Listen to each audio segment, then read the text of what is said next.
I'm here with Pete Aiello, the king of South Florida, absolute legend in the horse racing industry. Good to be here, and thanks for taking the time. Glad to be with you. Look forward to talking to it. Yeah, man. I think it's so interesting. First of all, what a booth you have here. I've seen some of the other booths. I've been to Saratoga booth. It certainly doesn't look like this. And I'll say this: when I think of Pete Aiello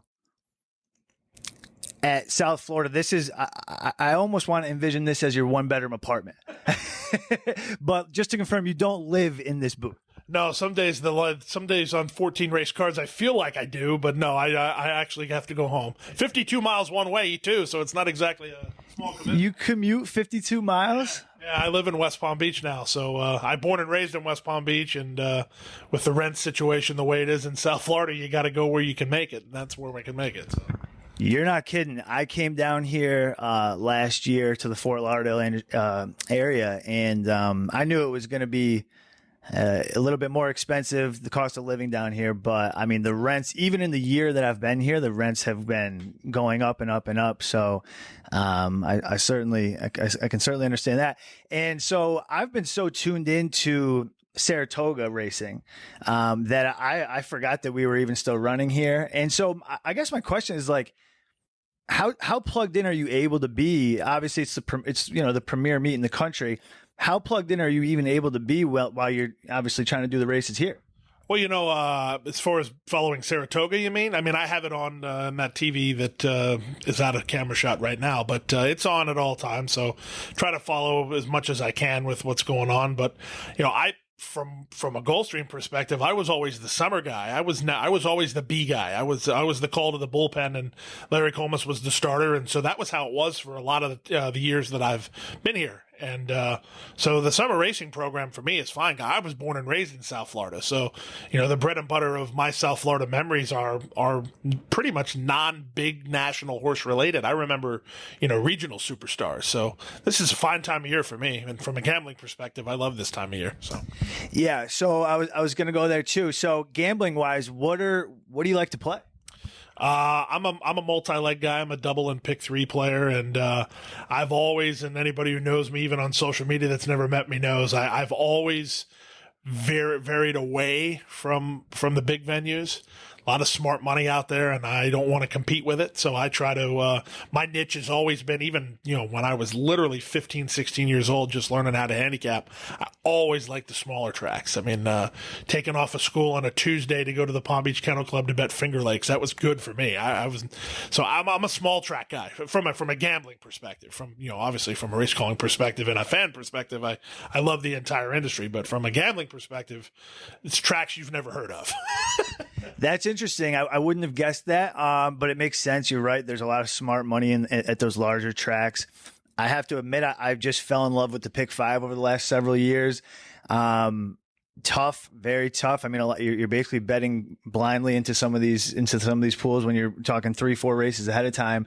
I probably should play more doubles, but yeah, I tend to gravitate towards the pick five. Obviously, somebody who's always looking for the home run. So, I mean, that's the thing about it. I mean, you just have to set your niche and find what you're good at. And for me, my handicapping style doesn't lend itself to who's going to run second or third. So by default, I'm a horizontal type player. I don't do much in the vertical world. So, anything that's horizontal is up my alley. Understood. So I'm curious, as a horse racing fan, what other callers do you like to listen to call a race?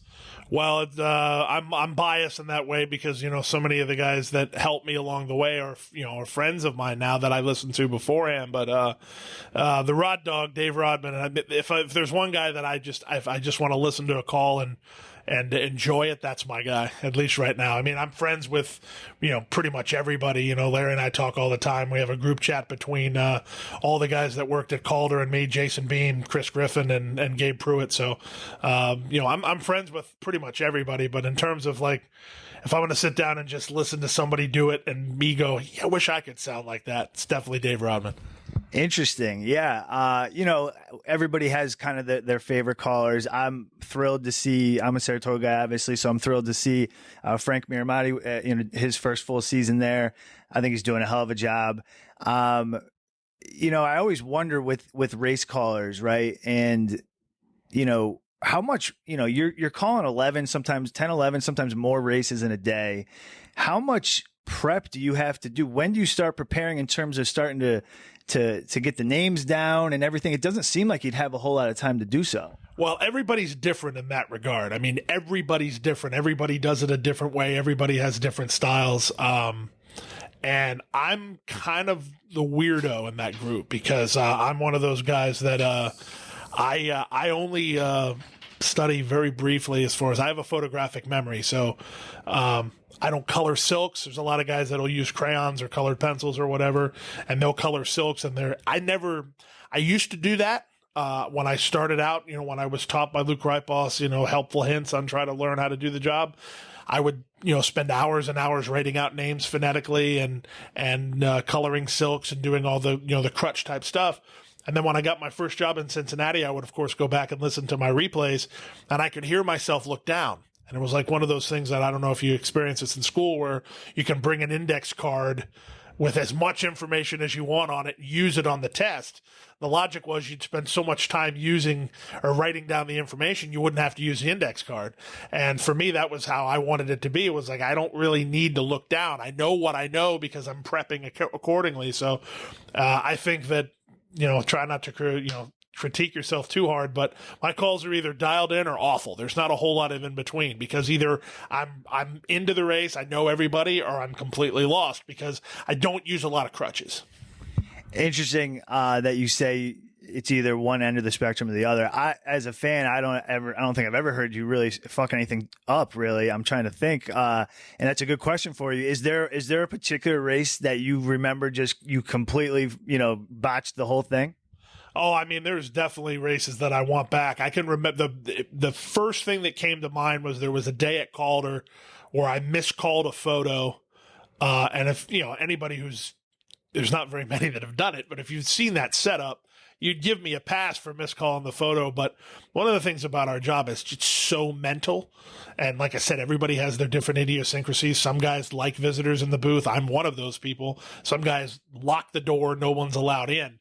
But part of it is because it's so mental. So if you get in your own head, and that's one of the things, if you're just starting out, that's my number one piece of advice for people that I try to help, hone their style, just relax. Because if you're in your own head, you're dead.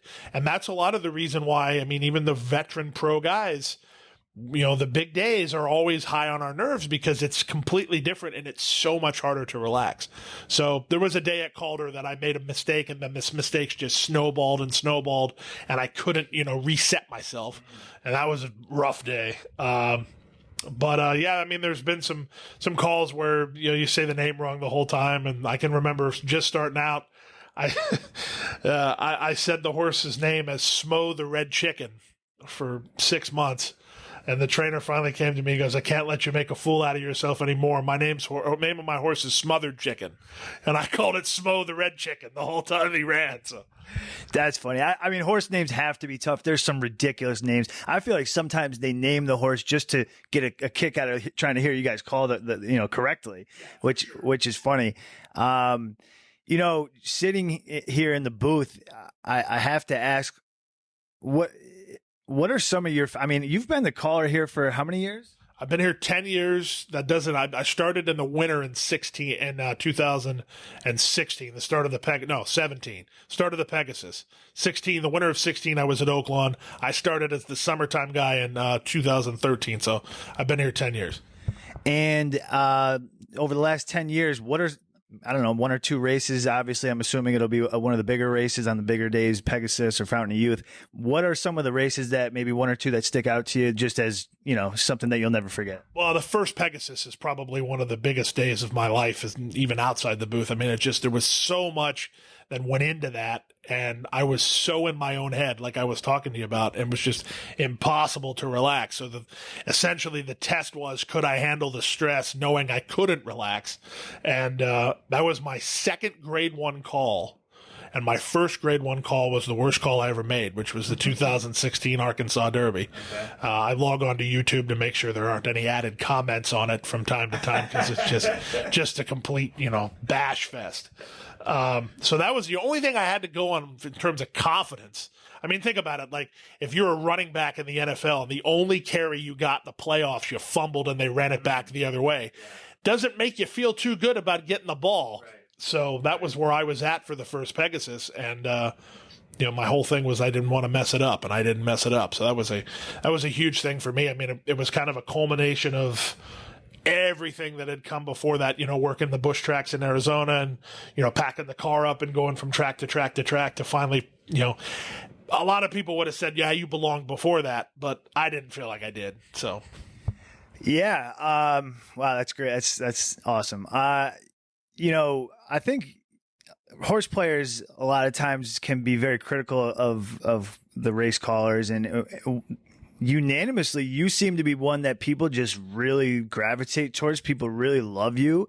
My friends and I always talk about our top 3 race callers, and you're always in there, and a lot of people have you as number 1.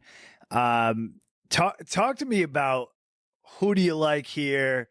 Many chances here. How did these things come about organically, or did you put some thought into that, or you tell me how that works? I'm happy to talk about all of them because they're all very interesting. I mean, the first one that comes to mind is racing at Gulfstream, because there was a crazy story about that. When I started in Cincinnati, I was a young guy and I was trying to be I don't want to say corny, but I was trying to be clever. And usually when you're trying to be clever, you're not clever.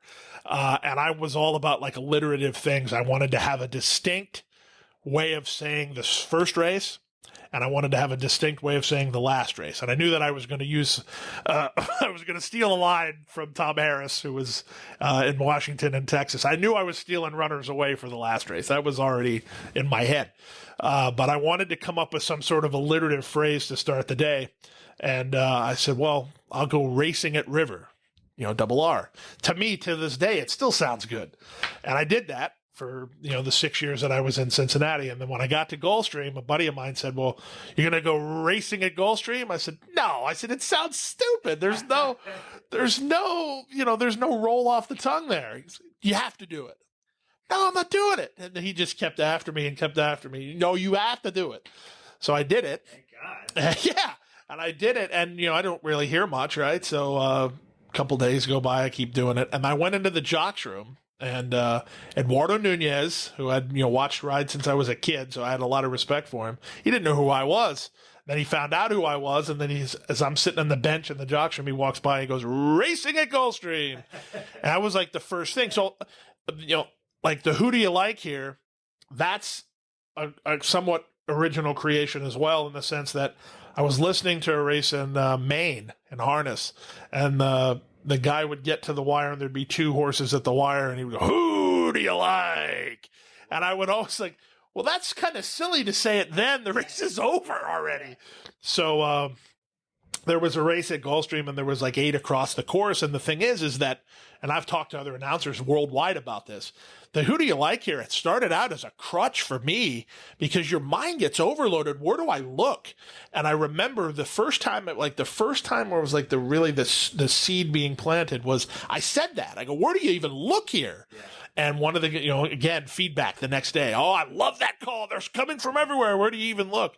And then I refined it to who do you like here, because I heard that who do you like? And then instant feedback. It's all about instant feedback. The easy money thing, which, controversial to some, that was a Cincinnati creation. And that was working the days in the summer where we had 5-horse fields and there were 2 to 5 favorites in every race. And you just get bored, right? Yeah. And so I would just try to invent, some of the things I used to say, but that was one of them that I just used to, you try to be as obnoxious as possible. And that's where that started. And there was one day particular where we're just rolling favorites. And I said, well, I'm going to dust this off the shelf, see how it gets over. And I go on Twitter and there's 9 instant, oh, I love that, easy money. And I was like, so a lot of it is trying things and then waiting for the feedback. I love that. So I agree with you about the timing too. So my favorite one is who do you like here? I think probably I'm sure when people see you on the street, they probably yell at you. But the timing thing, I think, is huge. You usually say, I think, when they're coming around, heading for home, and it just gets me jacked up. Like, for me, I love it, especially on the turf, because you tend to get a lot more blanket finishes. That's a lot of the reason why when I use it is on the turf, and that's, like I said, it started as that because I'm trying to figure out who, and that's still part of the reason I use it. I mean, granted, now that, there's a certain element of entertainment to it now, oh, this is a good race for that, and I just jack and do it in. But a lot of times, it's almost organic too, where it's, all right, I'm lost. Let me just get this, and then I can figure out who's where. But I also think that, and I appreciate you saying that it gets you jacked up because, at the end of the day, anybody who's calling races in this day and age with technology the way it is, we're in the emotion business. It's not the days where, you need to tell somebody who's sixth and how far back they are because they can't tell themselves. We're in the emotion business. So, like, my goal with every day that I work here and every race that I call is to connect on some level with somebody. So, and that's why feedback is so important. Yeah, no, it certainly gets me jacked up. I'm a turf guy. I just love turf racing. I just love those blanket finishes that you get a lot of the times. I love, I just prefer it. But on that note, what do you think it is about the Tapeta that gets people? I mean, they get so crazy about this Tapeta. It seems like you either love it or hate it. And I'm just curious why people care so much.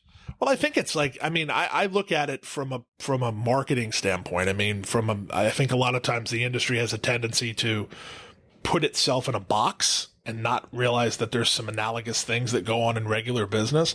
And I think one of the things about the Tapeta, maybe nationwide, was it was kind of for a while forced on everybody. And people don't want products if they're forced on them, even if they're good products. And I think that what happened is there was this negative connotation because stylistically, it was a lot different at a lot of the places where it was introduced. So people were used to handicapping, and all of a sudden their handicapping wasn't so good anymore. And people are averse to change, and they don't like change. But I think it was a combination of that, and it's not only here at Gulfstream; it was nationwide. I remember when it started at Turfway. Yep. Turfway used to be a conveyor belt, and if you were on the rail, you won. And then all of a sudden, it didn't matter who you were. If you were in front, you lost. So I think it was just a lot of just radical shifts in the way people looked at races. Quick question. I've heard both ways. Do you think Tapeta plays more like a turf? Would you think it's more similar to turf or to, because I've heard people say both. I think it's both. I think it's largely location specific. I think that our Tapeta doesn't play as much to turf because of how hot it gets here, and that it's more of a grinding style that. But I also, it's a weird thing because, the turf, they make explosive moves, right? On our Tapeta, they never make explosive moves.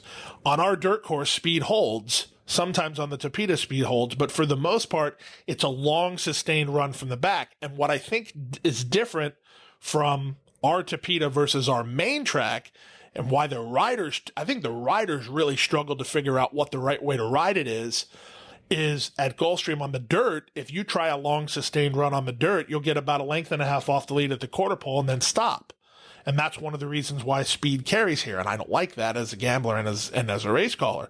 But on the Tapeta, you can just grind home and you can just make these long sustained runs. And I think that, from the rider's perspective, they went from I have to save ground on the turn. I have to save ground on the turn. And they were indoctrinated to the turf course. It plays like a turf course.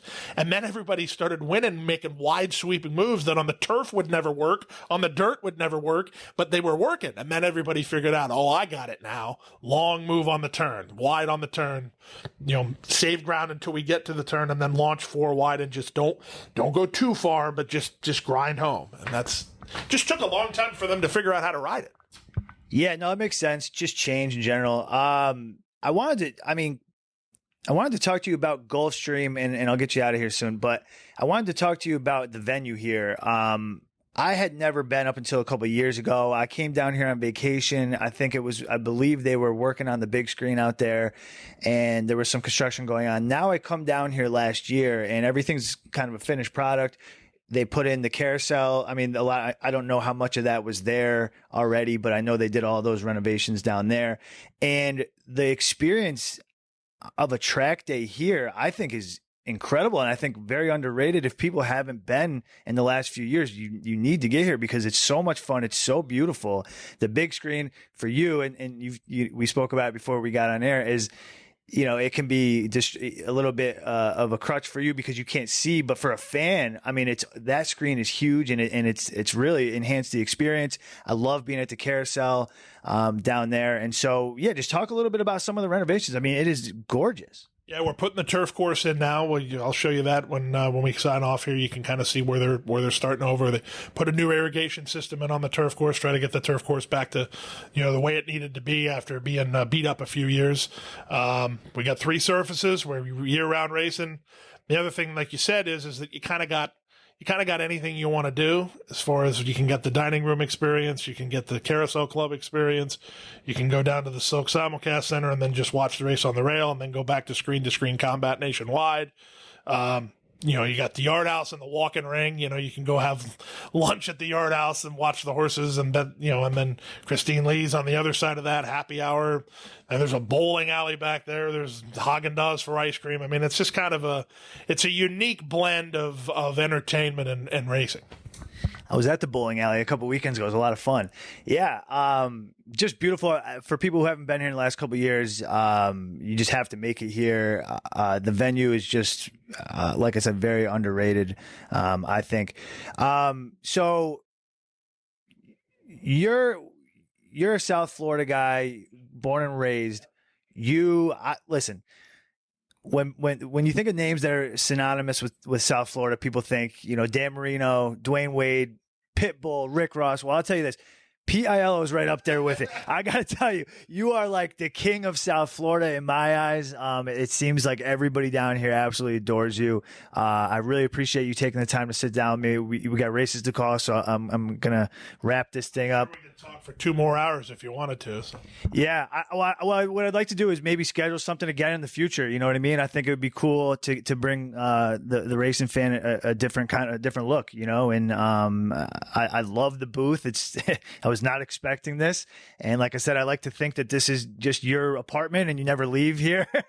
But get some B-roll shots of the booth. You can see I got a Fleet Alex and Beautiful Pleasure on my wall, and then a couple of win photos from horse I owned. Yeah, so you definitely got it going on.